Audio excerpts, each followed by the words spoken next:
नमस्कार, Byju's exam prep IAS Hindi platform पर आपका स्वागत है। दोस्तों, आज हम लोग बात करेंगे राष्ट्रीय और अंतर्राष्ट्रीय प्रमुख चर्चित स्थलों की, जो कि 9 मई से लेकर के 15 मई 2022 तक के बीच यह खबरों में रहे हैं, यानी चर्चा में रहे हैं। और यह जो स्थान है, यह आगामी परीक्षा में आपकी लिए लाभदायक सिद्ध हो सकते हैं। तो इसलिए यह राष्ट्रीय और अंतर्राष्ट्रीय चर्चित स्थानों को हमने लिया है। और दोस्तों, अगर अभी तक आप लोगों ने इस चैनल को सब्सक्राइब नहीं किया है तो प्लीज़ आप लोग इसे सब्सक्राइब कर लें, लाइक करें, कमेंट भी करें, अपनी प्रतिक्रिया जरूर दें, बेल आइकन दबाएं। और इस तरह से हर हफ्ते आप लोगों को यह चर्चित स्थान का वीडियो मिलता रहेगा और इसके साथ साथ और भी बहुत सारे वीडियो आपको प्राप्त होते रहेंगे। तो आइए पहले टॉपिक की ओर चलते हैं। जो पहला प्रमुख स्थल है, आज हम बात करेंगे, केंद्र शासित प्रदेश है अंडमान एवं निकोबार द्वीप समूह। तो दोस्तों, यह चर्चा में क्यों है?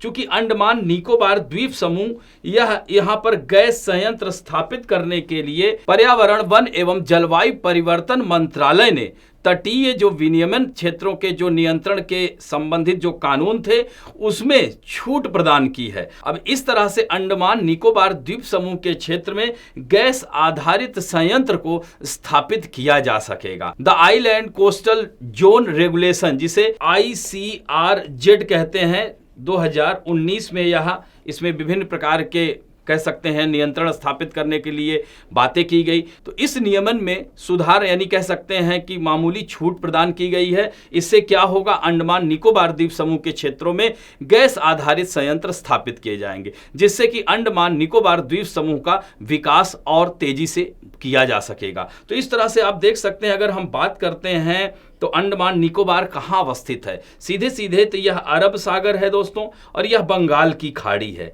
तो इसके भौगोलिक पक्ष पर आइए देखते हैं इससे संबंधित प्रश्न क्या है। तो प्रश्न यही है कि निम्नलिखित में से कौन सा द्वीप युग्म, यानी द्वीप युग्म मतलब द्वीप जो कौन सा द्वीप युग्म डंकन मार्ग, जिसे डंकन पैसेज कहते हैं, डंकन मार्ग द्वारा एक दूसरे से अलग होता है। तो दोस्तों, यहां पर यही बात की जा रही है कि यह डंकन पैसेज द्वारा एक दूसरे से अलग किन दो द्वीपों के बीच में यह डंकन पैसेज है। तो यहां पर यही बात की जा रही है। दक्षिण अंडमान दिया है, छोटा अंडमान दिया है, छोटा अंडमान और कार निकोबार दिया है, ग्रेट निकोबार और सुमात्रा दिया है, छोटा निकोबार और कार निकोबार दिया है। अगर आप लोगों ने मानचित्र ठीक ढंग से देखा होगा तो इसका उत्तर बहुत आसानी से दे सकेंगे, यानी उत्तरी अंडमान, मध्य अंडमान, साउथ अंडमान, लिटिल अंडमान। तो साउथ अंडमान और लिटिल अंडमान के बीच में डंकन पैसेज है, यानी यह डंकन मार्ग किसके किसके बीच में है? दक्षिणी अंडमान और छोटा अंडमान। तो इसमें उत्तर क्या होगा? दक्षिण अंडमान और छोटा अंडमान, या south Andaman and little Andaman भी कहीं कहीं हिंदी में लिखा रहता है। तो उत्तर क्या हो गया? ए हो गया। अब आइए इससे संबंधित थोड़ा मानचित्र में आते हैं। तो यहां पर आप देख सकते हैं, यह भारत के बंगाल की खाड़ी में स्थित यह द्वीपों का समूह है। यानी सबसे ऊपर अगर आप देखेंगे तो यह नॉर्थ अंडमान इसको कहते हैं, और इसी के पूर्व में स्थित है नारकोंडम द्वीप।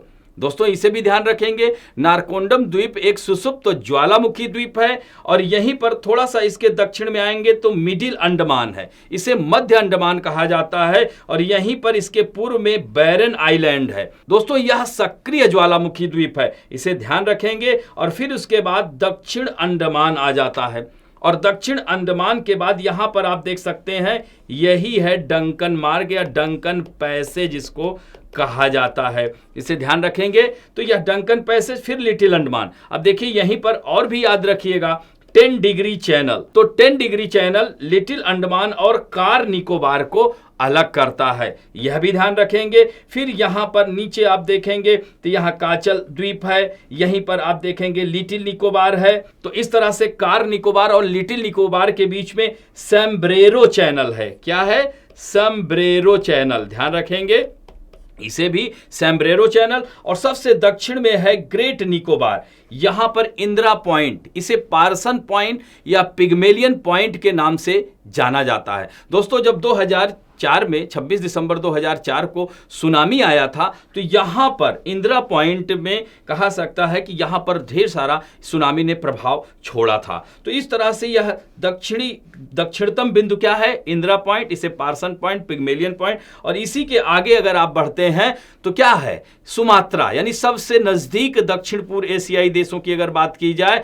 तो सुमात्रा, यानी ग्रेट चैनल सुमात्रा और ग्रेट निकोबार को अलग करता है, यह भी ध्यान रखेंगे। तो इस तरह से थाईलैंड, इंडोनेशिया, यह अंडमान निकोबार के बहुत समीप देश अवस्थित हैं। और दोस्तों अंडमान निकोबार यहां पर सबसे अधिक राष्ट्रीय पार्क और कह सकते हैं वन्य जीव अभ्यारण्य पाए जाते हैं। दोस्तों अंडमान निकोबार, अब इसमें जैसे कि इसको अलग अलग कर सकते हैं, अंडमान और ये निकोबार। तो अंडमान निकोबार की हालांकि सबसे ऊंची चोटी माउंट सैडल है, ये ध्यान रखेंगे, नॉर्थ अंडमान में स्थित है सैडल चोटी, यह ध्यान रखेंगे 738 मीटर ऊंची है। It is highest peak of Andaman Nicobar. और दूसरी जो है माउंट थुलियार, याद रखिएगा माउंट थुलियार, यह जो है दूसरी, यानी कह सकते हैं कि ग्रेट निकोबार की सबसे ऊंची चोटी माउंट थुलियार है, याद हो जाएगा। ये 642 मीटर इसकी ऊंचाई है। दोस्तों यहाँ पर ढेर सारी जनजातीय समूह पाए जाते हैं,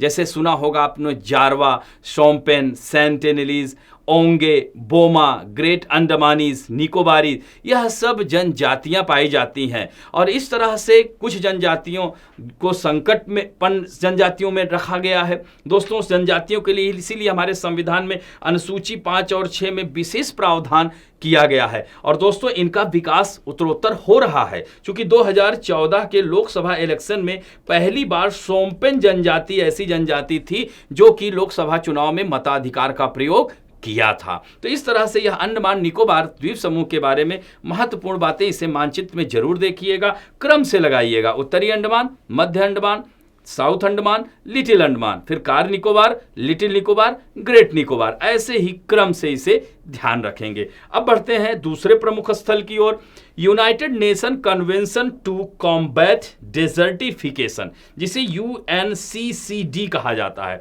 दोस्तों इसकी स्थापना 1994 में हुई थी। तो दोस्तों इसकी जो बैठक चल रही है यह संयुक्त राष्ट्र कन्वेंशन टू कॉम्बैट डेजर्टिफिकेशन, यानी कॉन्फ्रेंस ऑफ पार्टी, जिसे COP या COP 15 कहा जाता है। तो दोस्तों COP 14 की जो बैठक हुई थी वह अपने भारत में हुई थी, यानी मरुस्थलीकरण जो तेजी से बढ़ रहा है उसको घटाने के लिए यह बैठकें आयोजित की जा रही हैं। तो इस तरह से यह जो है इस बार की जो COP 15 की जो बैठक हो रही है, यह सम्मेलन कहाँ आयोजित हो रहा है, तो अफ्रीका महाद्वीप के, वो भी पश्चिमी अफ्रीका महाद्वीप के कोटे डी आइवर, दोस्तों यह पश्चिम अफ्रीका में स्थित देश है, वहीं पर यह मेजबानी कर रहा है। तो उसी से संबंधित प्रश्न है, निम्नलिखित कथनों में से कौन सा से सही है। तो संयुक्त राष्ट्र कन्वेंशन टू कॉम्बैट डेजर्टिफिकेशन पार्टियों के 15वें सत्र का सम्मेलन कोटे डी आइवरी में हो रहा है। तो क्या यह कथन सत्य है? निश्चित रूप से यह कह सकते हैं सत्य है कथन।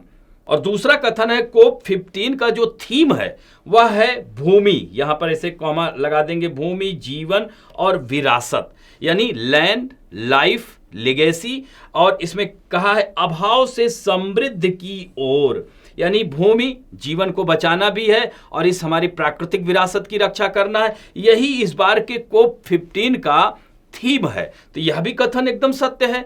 तीसरा है ब्राजील ने COP 14 सम्मेलन की मेजबानी की थी। दोस्तों यहीं पर यह कथन असत्य हो जाता है। तो ब्राजील ने नहीं, भारत ने की थी। तो दोस्तों COP 19 यानी कॉन्फ्रेंस ऑफ पार्टी की जो यह बैठक थी यह पिछली बार भारत में हुई थी और इस तरह से मरुस्थलीकरण को रोकने के लिए ढेर सारी बातें की गई थी अंतर्राष्ट्रीय स्तर पर, और अंतर्राष्ट्रीय स्तर पर देश भी भारत के सपोर्ट में आए थे। तो यह भी महत्वपूर्ण है। तो तीसरा कथन गलत है, अतः आंसर क्या हो गया? 1 और 2 सही है। तो आंसर ए हो गया। अब इससे संबंधित थोड़ा मानचित्र में आते हैं। तो यहां पर आप देख सकते हैं यह अफ्रीका महाद्वीप का, यह पश्चिमी अफ्रीका महाद्वीप है। तो यहां पर आप देख रहे होंगे यह कोटे डी आइवरी। तो यहां पर आप देख सकते हैं यह कोटे डी आइवरी, यह पश्चिमी तट पर स्थित है। यहीं पर बगल में आप देखेंगे तो घाना है, इसके एक तरफ देखेंगे तो लाइबेरिया है, इधर गिनिया भी है, इधर सियरा लियोन भी है। तो यहां पर दोस्तों याद रखना slave coast, grain coast, gold coast, ivory coast. तो यह कोको का उत्पादन यहां पर बहुत ज्यादा मात्रा में होता है दोस्तों। तो यहां पर ध्यान रखेंगे, यहीं पर यह देख रहे हैं ना, गल्फ ऑफ यह गिनिया की खाड़ी है, और यह जो है पोर्टो नोवा, ये नाइजीरिया है, यह बेनिन है, यह टोगो है, और यह घाना है। तो यहीं से सीधा अगर देशांतर रेखा जिसे प्राइम मेरिडियन कहते हैं, यह भी ध्यान रखिएगा, ये सीधा यहीं साओ टोमे प्रिंसिपे होते हुए घाना होते हुए सीधा निकल जाती है। और दोस्तों यही घाना में ही वोल्टा झील है, इसको मानचित्र में देखिएगा, यह मानव निर्मित झील है, याद रखेंगे। वोल्टा झील यही 0 डिग्री देशांतर रेखा से होते हुए गुजरती है। तो यहां पर गोल्ड कोस्ट यानी सोना पाया जाता था, यहां से निर्यात किया जाता था। स्लेव कोस्ट क्या है, 19वीं शताब्दी में यहां पर दासों को यहां बंदी बनाया जाता था, यहां से दासों को दूसरे देशों में ले जाया जाता था। तो यह आइवरी कोस्ट के एक तरफ कह सकते हैं पूरब में यह गोल्ड कोस्ट, इधर पश्चिम में स्लेव कोस्ट, यहीं पर ग्रेन कोस्ट भी पाया जाता है। तो इसे ध्यान रखेंगे और इन देशों को ध्यान रखेंगे कि यह समुद्र से भी स्पर्श कर रहे हैं। तो अब यहां पर आपको करना क्या है कि कौन कौन से देश समुद्र की सीमा को स्पर्श कर रहे हैं, कौन कौन से देश लैंड लॉक्ड हैं अफ्रीका महाद्वीप के, एक नोट्स बना लीजिए। फिर यहां पर 3 प्रकार के और प्रश्न हैं, विषुवत रेखा, कर्क रेखा और मकर रेखा। यह तीनों, यही एक ऐसा महाद्वीप है जहां से कर्क रेखा यानी tropic of cancer, tropic of capricorn और इक्वेटर लाइन जिसे भूमध्य रेखा कहते हैं, तो यह तीनों काल्पनिक रेखाएं गुजरती हैं। और यहां पर आपको मानचित्र अगर आप देख रहे होंगे तो उसको जरूर वहां पर नोट डाउन कर लीजिए कि विषुवत रेखा पर अफ्रीका महाद्वीप के कौन से देश हैं, कर्क रेखा पर कौन से देश हैं और मकर रेखा पर कौन से देश हैं। और इसके साथ साथ 0 डिग्री देशांतर जिसे प्राइम मेरिडियन कहा जाता है, प्रधान याम्योत्तर रेखा कहा जाता है, जिसे ग्रीन बीच मीन टाइम कहा जाता है, यहीं से पूरे विश्व के समय का निर्धारण होता है। यानी इसके पूर्व में जाएंगे तो समय प्लस होता है, इसके पश्चिम में जाएंगे तो समय घटता है। तो इस तरह से आइवरी कोस्ट के बारे में यह ध्यान रखिएगा दोस्तों। अब तीसरे प्रमुख चर्चित स्थल की बात करेंगे, राखी गढ़ी। यह हड़प्पा स्थल है दोस्तों। सिंधु घाटी सभ्यता को हड़प्पा सभ्यता क्यों कहा जाता है, क्योंकि जो पहला स्थल खोजा गया था वो हड़प्पा ही खोजा गया था। तो इसीलिए राखी गढ़ी हड़प्पा साइट इसे कहा जाता है, स्थल कहा जाता है। तो राखी गढ़ी के हड़प्पा स्थल पर ASI की खुदाई, और यह पिछले 32 वर्ष से यह खुदाई जारी है। तो भारतीय पुरातत्व सर्वेक्षण यानी कह सकते हैं क्या कि 32 वर्ष से यह खुदाई कर रहे थे, तो हाल ही में यहां कुछ अवशेष मिले हैं। यानी 5000 साल पुराने ज्वेलरी बनाने के यानी आभूषण बनाने की फैक्ट्री का पता चला है दोस्तों। यहां पर ढेर सारी यानी बहुस्तरीय योजनाओं, गलियों, संरचनाओं के बारे में भी पता चला है। तो यह राखी गढ़ी हरियाणा में स्थित है, यह ध्यान रखेंगे, भारत के हरियाणा में स्थित है दोस्तों। यहां पर कब्रिस्तान भी पाया गया है, यह भी ध्यान रखेंगे। और याद रखेंगे कि पुरातत्व सर्वेक्षण विभाग का यह दावा है कि हरियाणा के इस राखी गढ़ी में जो अभी 5000 साल पुरानी आभूषण ज्वेलरी बनाने की जो फैक्ट्री का पता चला है, यह अभी तक की सबसे बड़ी खोजों में से एक है, यह भी ध्यान रखेंगे। तो यहां पर आइए इससे संबंधित प्रश्न देखते हैं। यहां पर निम्नलिखित में से कौन सा हड़प्पा स्थल भारत में स्थित है? लोथल, राखी गढ़ी, कालीबंगा, कोटदीजी और धौलावीरा। तो दोस्तों यहां पर अगर देखा जाए तो लोथल कहां है? यहां पर गोदी बाड़ा पाया गया था, चावल की भूसी के अवशेष पाए गए थे। तो यह गुजरात में है लोथल, जो कि भोगवा नदी के किनारे बसा है। इसी तरह से अगर राखी गढ़ी तो हरियाणा में है ही। कालीबंगा, यहां पर चूड़ियां पाई गई, हाँ यह ध्यान रखेंगे, चूड़ियों के लिए जाना जाता है। और इसी तरह से यह ध्यान रखेंगे तो कालीबंगा राजस्थान में है। धौलावीरा यह भी जो है गुजरात में है। कोटदीजी यह पाकिस्तान में है, इसे ध्यान रखेंगे। तो इस तरह से 1, 2, 3 और 5 यानी उत्तर क्या हो गया? सी हो गया, यह ध्यान रखेंगे। तो इसी तरह से जैसे हड़प्पा, मोहनजोदड़ो जिसे मृतकों का टीला कहा जाता है, तो यह पाकिस्तान में अवस्थित हैं। तो दोस्तों यह जो है सिंधु घाटी सभ्यता कार्बन डेटिंग 14 के आधार पर यह कहा जाता है कि यह 2350 BC से 1750 BC के बीच में यह एक कह सकते हैं विकसित नगरीय व्यवस्था थी। तो इस तरह से यह हड़प्पा स्थल से आए दिन पुरातत्व सर्वेक्षण विभाग नई नई खोज करता रहता है। तो इस पर भी आप लोगों को ध्यान रखना है, यह आर्ट एंड कल्चर से भी इसको जोड़ सकते हैं। तो अब यहाँ पर देखिए मानचित्र में आइए थोड़ा सा देख लेते हैं। तो इंडस वैली सिविलाइजेशन यहाँ पर देख सकते हैं, तो यह दिख रहा है मोहनजोदड़ो, तो यह पाकिस्तान में है वर्तमान समय में। यहीं पर देख रहे हैं ना इंडस रिवर आ रही है। तो इस तरह से यह मानचित्र में आप देखोगे हड़प्पा, यह भी कहाँ है, यह पाकिस्तान में है, रावी नदी के किनारे बसा है, यह भी ध्यान रखेंगे। और ये देख रहे हैं ना कालीबंगा, और इसी तरह से आप देखेंगे यह कोट दीजी, तो यहां पर कोट दीजी देख रहे हैं, यह पाकिस्तान में मानचित्र में दिख रहा है।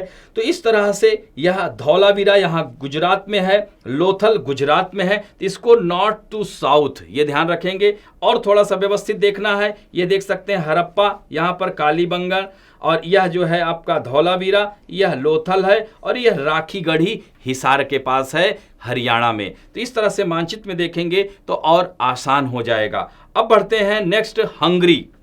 दोस्तों हंगरी यह यूरोपियन कंट्री है, इसकी राजधानी बुडापेस्ट है, और जो कि डैन्यूब नदी के किनारे बसा हुआ है। तो दोस्तों हंगरी की पहली महिला राष्ट्रपति, और वो भी सबसे कम उम्र की राष्ट्रपति बनी है। तो यह ध्यान रखेंगे, यूरोपियन देश हंगरी के संबंध में निम्नलिखित कथनों पर विचार कीजिए। तो हाल ही में कैटलिन नोवाक हंगरी की पहली महिला राष्ट्रपति चुनी गई हैं। तो यह कथन तो एकदम सत्य है। दूसरा है, यह भूमध्य सागर के तट पर स्थित है। दोस्तों यह कथन असत्य हो जाता है, क्योंकि यह स्थल अवरुद्ध देश है, जिसे लैंड लॉक्ड कहा जाता है, यानी चारों ओर स्थलों से घिरा है, समुद्र से इसकी सीमा स्पर्श नहीं करती है।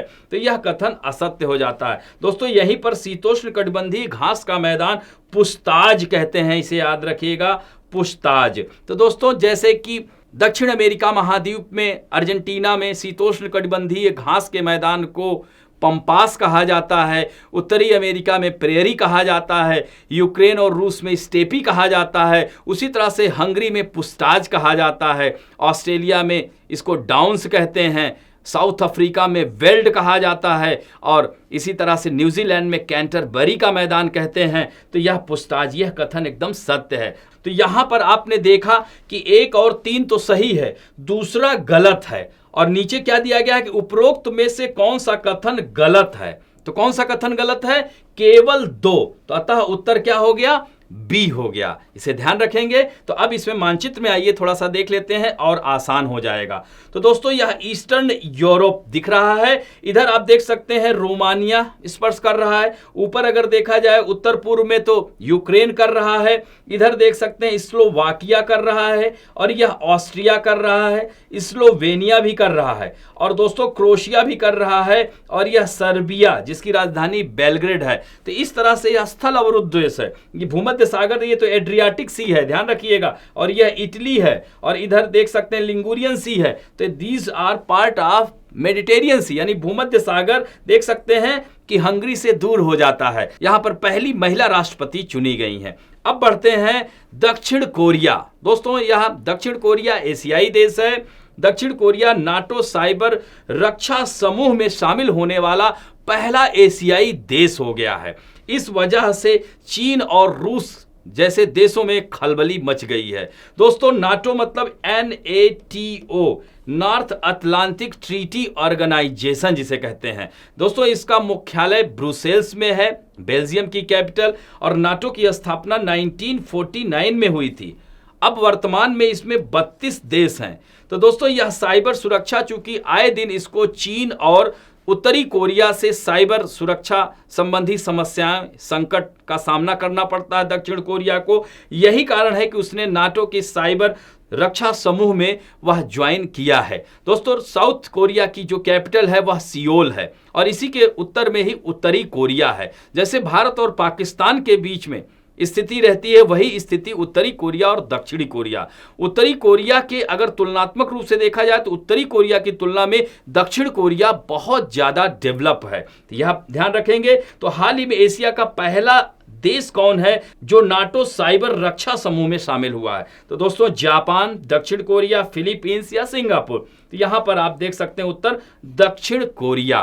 तो यह कह सकते हैं कि अंतर्राष्ट्रीय स्तर पर देखा जाए तो चीन और रूस यहां पर नाटो अगर देखा जाए तो अपनी उपस्थिति यहां तक वह दर्ज करा रहा है, यानी कह सकते हैं कि चीन और रूस को वह चारों ओर से नाटो घेर रहा है। जैसे उधर यूक्रेन की समस्या चल ही रही है, इसी तरह से यहां पर इस सुरक्षा समूह में शामिल होने पर रूस और चीन ने आलोचना की है। लेकिन फिर भी साउथ कोरिया ने कहा है हम स्वतंत्र हैं, हम संप्रभु राष्ट्र हैं, हम अपने आंतरिक मामलों में निर्णय स्वयं लेते हैं। तो यहां पर देखिएगा ये 38 डिग्री पैरेलल लाइन, ये कई बार परीक्षाओं में आ जाता है। तो यह उत्तरी कोरिया और नॉर्थ कोरिया को बीच में यह अवस्थित है। एक तरह से कह सकते हैं कि यह लाइन यहां पर भी कह सकते हैं सुरक्षा व्यवस्था दक्षिण कोरिया उत्तर कोरिया लगाए रहती है, और यह प्योंगयांग इसकी राजधानी है और यह सियोल राजधानी है। तो इस तरह से कह सकते हैं उत्तरी कोरिया और दक्षिणी कोरिया, एक तरफ पीला सागर तो दूसरी ओर ईस्ट सी या इसे सी ऑफ जापान कहते हैं, यानी जापान सागर और पीला सागर के मध्य स्थित है। और यहीं पर कोरिया स्टेट है जो सुशीमा और दक्षिण कोरिया को अलग करता है, और यहीं पर सुशीमा जल संधि है तो जापान और सुशीमा के बीच में है, ये ध्यान रखेंगे। और यहीं पर चेजू स्टेट है, तो यह चेजू द्वीप है, यहीं माउंट हाला है, यह भी क्या है दक्षिण कोरिया का ही यह द्वीप है। तो इस दोनों के बीच में यह अवस्थित है, तो इनको भी मानचित्र में जरूर देखिएगा। तो इस तरह से यह मानचित्र में और आसानी से आप देख सकते हैं, यह नॉर्थ कोरिया है और इसके ऊपर चीन है। तो यह कहा जाता है कि नॉर्थ कोरिया को जो है चीन रूस यह सब सहयोग करते हैं। तो इसी तरह से दक्षिण कोरिया यह विकास में अगर बात किया जाए तो उत्तरी कोरिया से कई गुना आगे है, और इस तरह से यह अपना विकास उत्तरोत्तर कर ही रहा है। ऐसे में यह नाटो के साथ यह अपनी साइबर सुरक्षा को मजबूत करने के लिए वह सदस्य बना और एशिया का पहला ऐसा देश है। तो इसे ध्यान रखेंगे, यह जेजू द्वीप यह भी दक्षिण कोरिया का ही द्वीप है। इन सब को पॉइंट वाइज इन्हें ध्यान रखेंगे। देखिए प्योंगयांग और सियोल कहाँ अवस्थित है, मतलब कह सकते हैं दक्षिण कोरिया के दक्षिण पूर्वी भाग में है कि दक्षिण पश्चिम भाग में है। तो इस तरह से यह पूछा जा सकता है। इनके महत्वपूर्ण शहरों जैसे पोहांग, इसे भी ध्यान रखेंगे, उल्सान, बुशान, इन सबको भी ध्यान रखेंगे। तो इस तरह से यह आज का अंक अब यहीं पर समाप्त करते हैं। आशा करता हूं कि आप लोगों को आज का भी यह अंक अच्छा लगा होगा। और दोस्तों जब अच्छा लगे तो प्लीज लाइक शेयर सब्सक्राइब और बेल आइकन दबाना ना भूलें। साथ में कमेंट जरूर करें और इन प्रश्नों के उत्तर आप स्वयं भी दें, यह ध्यान रखें। तो इस तरह से अब यहीं पर समाप्त करते हैं। धन्यवाद।